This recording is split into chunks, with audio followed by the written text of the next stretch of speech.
The mind is a wide river with two currents. Have you ever really felt that? Like one part of you is just dragging you back into old habits, into that same old self-doubt, while another part is desperately trying to pull you towards something better, something clearer. Well, that feeling, that's exactly what we're going to dive into today. Welcome. In this explainer, we're going to map out a really clear, systematic path to what you might call mental maturity. And it's not about fighting your thoughts or wrestling with your mind. It's about learning how to skillfully navigate that inner river. So let's get into it. So those two currents we just talked about, well, you can think of them as two totally distinct parts of your mind. One of them pretty much runs on autopilot. And honestly, it's the one creating a lot of our stress without us even noticing. But the other one, that's like a wise guide, a part of you that we can actually learn to listen to. And just understanding that difference, that's the whole game right there. That's the first step. Okay, let's start with that first current, the one that feels so automatic it might as well be breathing. This is your mind on autopilot. And this is the part of us that can just churn out stress, anxiety, and that nagging self-doubt, often without us having any clue what's even going on. This is what the source material calls the impulsive mind, or you could call it the default mind. Just think of it as your brain's factory setting. Now, it's brilliant for things like driving a car or brushing your teeth, routine stuff, but it's also hardwired for survival, which means it is constantly scanning for threats. And that's exactly why it becomes the source of our anxiety and our old reactive habits. It's just trying to protect us by worrying about every little thing. And here's the crucial point. The problem isn't that this impulsive mind exists. We all have it. The real suffering comes from a kind of ignorance, from not even realizing that we're letting this automatic, twitchy, reactive part of us completely run the show without ever questioning it. But here's the really good news. There is another current, a powerful, calm, and incredibly clear part of you that actually holds the solution. So it's time to get acquainted with the wise guide that lives inside every single one of us. And this is what we'll call the discerning mind, or our intellect. This is the part of you that can take a step back, that can reflect, make a conscious choice, and respond to things thoughtfully instead of just reacting out of old habits. The entire goal here is to wake this part of our mind up and make it stronger. Just look at the contrast here. It's night and day, right?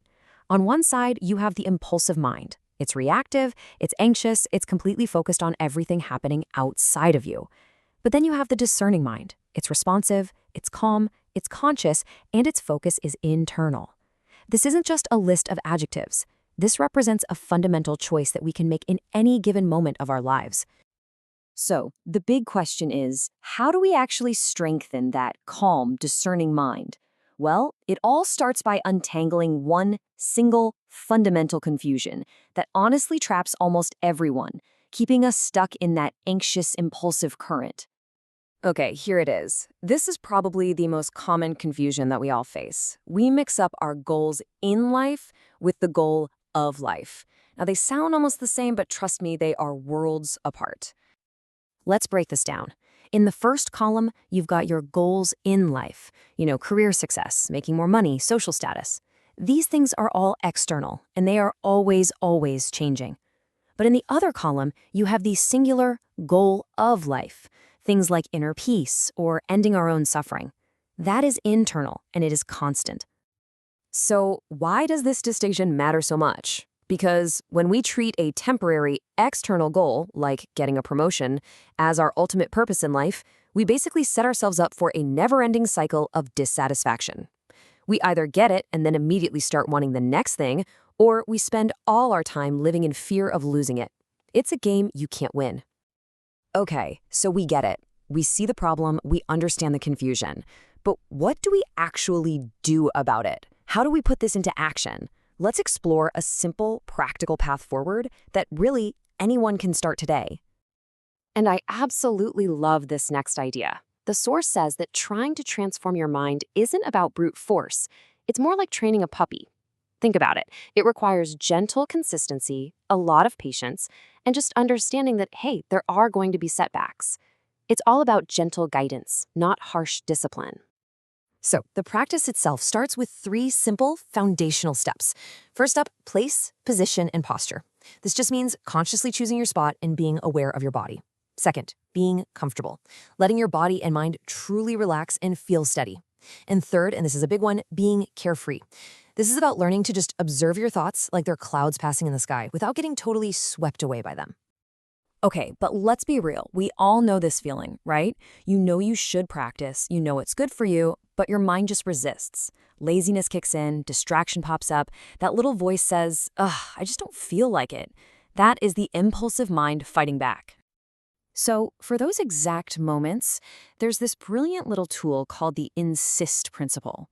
Now, this is not about forcing yourself with raw willpower. No, it's a gentle, intellectual tool. It's a conscious choice to thoughtfully and gently push past that resistance and simply begin. And that brings us right back to where we started, to that river. Because the most important point in all of this is that you have a choice. You absolutely can just let yourself get carried away by that automatic, anxious current of the impulsive mind, or you can decide to pick up the paddle, and through simple, gentle practice, you can start navigating toward that other current, the current of clarity. You see, the power to change your inner state, it doesn't come from some huge, monumental effort you make tomorrow. It comes from a small, conscious decision you make right now, in this moment. So the only question left is, which current will you choose to follow today?